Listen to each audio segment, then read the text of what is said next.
Thanks. Looks Thanks. Okay. pretty and active as ever, right? That's great. Yes, yes. If you call 18 hours a day active, that's I don't where know how you do it, Bonnie. Well, anyway, Cliff, now that we're into the interview, let me officially welcome you to Dallas, and especially to this marvelous new showroom. You're here to inaugurate that.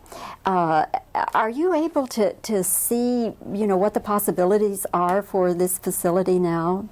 Well, I think anybody that sees this remarkable building as you approach it, I'd never seen it before because it's been built since I was last here, see a tremendous potential just as a communications center.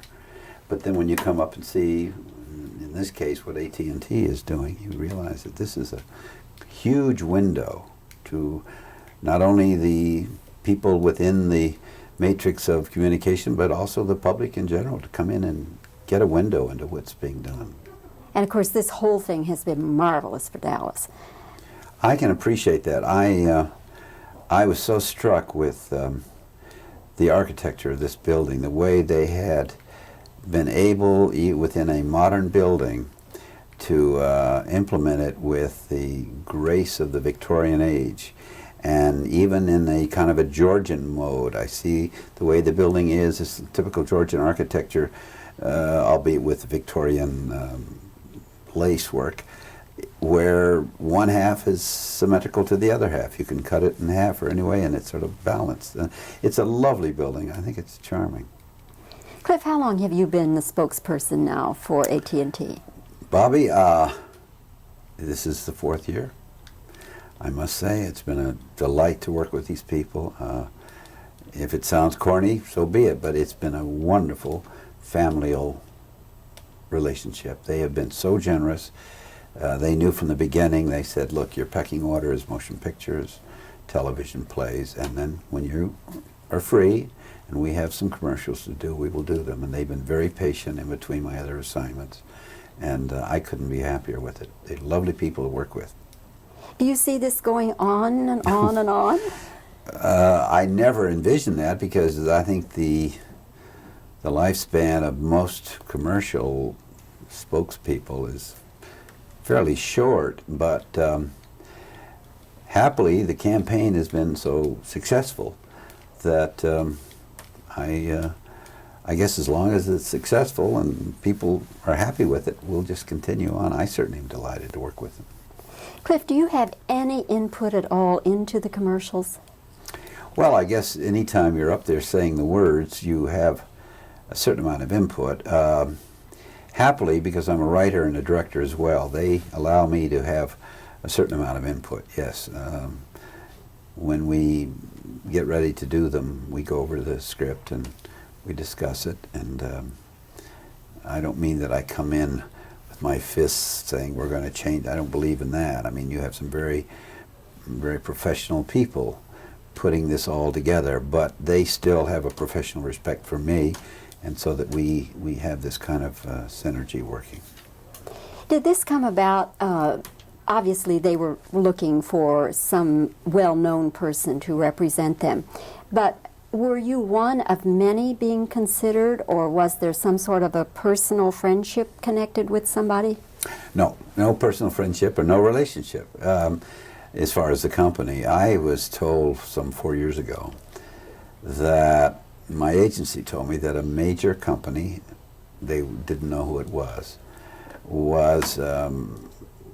they had heard from an advertising agency that a major company was in the process of testing 6 people. I was one of them, for the possibility of one of those 6 becoming a spokesman for this unknown company, unknown to my agency.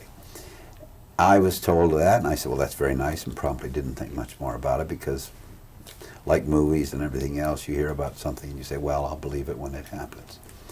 Some months later, I was called into the advertising agency, and here at this long table were these various people from the agency, but there were people from AT&T, and it turned out that they had spent some months out throughout all 50 states testing the possibility of any one of these 6 people, and I guess they said that they they would like me to consider the possibility of being their spokesman, that they were very interested in that. So we had some discussions that particular day.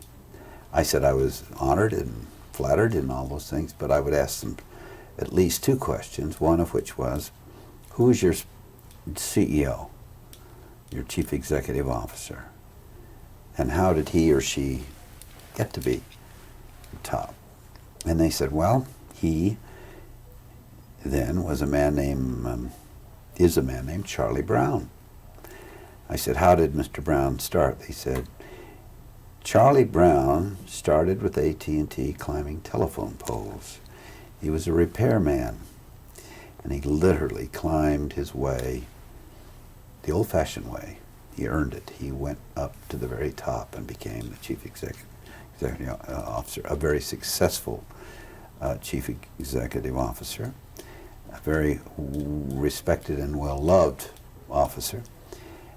And I said, I like that.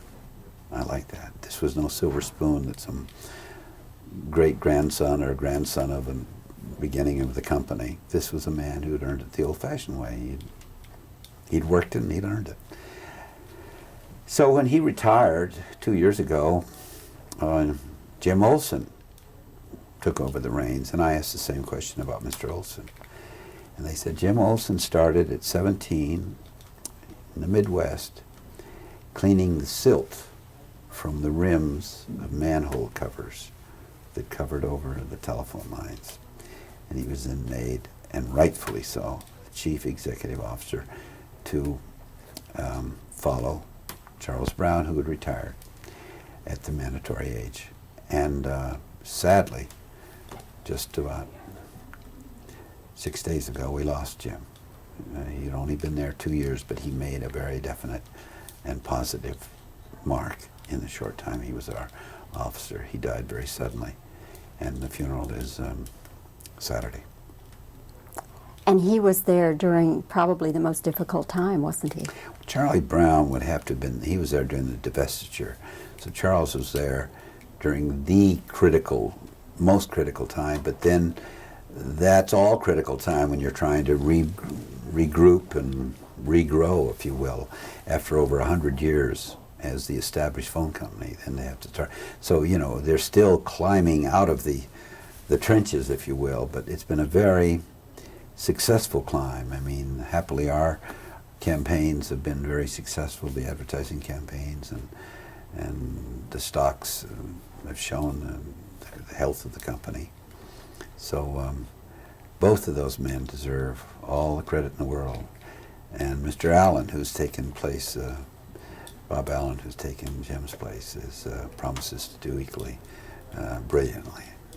And I think you should take a little credit, too. I think you should, as the image maker for the company, well, perhaps.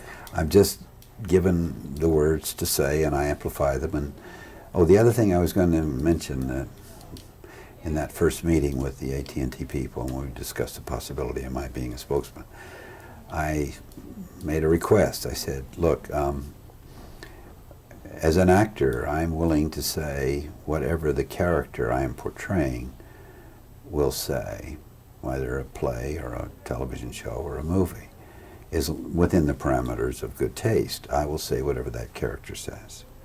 However, if I'm on television as Cliff Robertson and not some character, I must be sure in my mind that every word I say is 100% true, not 90% true, not 99% true, but 100% true. Because there are too many commercials that flirt with the truth. They may be telling some truthful, but a lot of ambiguous overtones sometimes. And I said, I'm not prepared to do that. And they said we wouldn't have it any other way. And that convinced me that they were the right choice for me, and I hope for them. A happy union, a happy union. Thank you. Cliff, I have to talk with you a little bit about your acting career, because I understand that you are working on a script, you're writing a script as a sequel to Charlie, your Oscar-winning role. I've written it, yeah. I've written the sequel to Charlie, and hopefully we're going to get some good entrepreneurial people who were willing to finance it. I'm a writer, and I'm a director, and I'm an actor, and I was Charlie then, and we have picked it up many years later because Charlie was so not just because of the Academy Award, but just generally it seems to be deathless. It continues to play over and over and over again. It's had tremendous success, both artistically and commercially, and more important, socially. It's Charlie was, by all the various experts' accounts, the single most effective door opener to the closet of mental retardation. Up until that time, people were not too inclined to talk about mental retardation. So happily, the closet door's open. And I picked him up years later. He's still that little fella. We left him at the end of the picture, if you remember. He'd had the operation. He'd become normal. He'd become even brilliant, only to regress and go back to the original state. So it had a rather sad ending, but he was still there in that playground, back then, playing again with the children. And we pick him up, and Charlie too. He's in the same playground, beginning of the movie, but I can't tell you what happens after that, except to say that it's a much happier ending, a more positive ending, a brighter, it's a very romantic story, and I think it has the potential to be every bit as successful as the original Charlie, and as soon as some honest producers come along who, with clean money, who would like to produce it, I'm ready to go. I know it can be done, like other pictures I've directed, it can be done for a fraction of the cost that Hollywood charges. I think the average cost I read recently is some outrageous $10 or $11 million in average, which is ridiculous. I mean, sure, if you're doing the parting of the Red Sea and something huge, that's one thing. But a picture like Charlie, we can do very economically. Would you direct it as well? Yeah, I directed just like I've directed myself in other films, and guarantee to come in on budget. Okay. Well, I hope that someone picks up on that real soon. Thank you, Bobbie. I'm a eternal optimist. Charlie 1 took me a while to get off the ground, and happily I just believe that things that go around come around, and that it'll happen. Meanwhile, I'm continuing to work in other pictures and television shows, and I'm an optimist, and I've been very lucky, and I'm very grateful for that luck, to the dear Lord and to the nice people that have hired me. Cliff, it's always a joy to talk with you. It's always a nice, happy experience. Thank you very much. Thank you. Lovely interview. Thank you.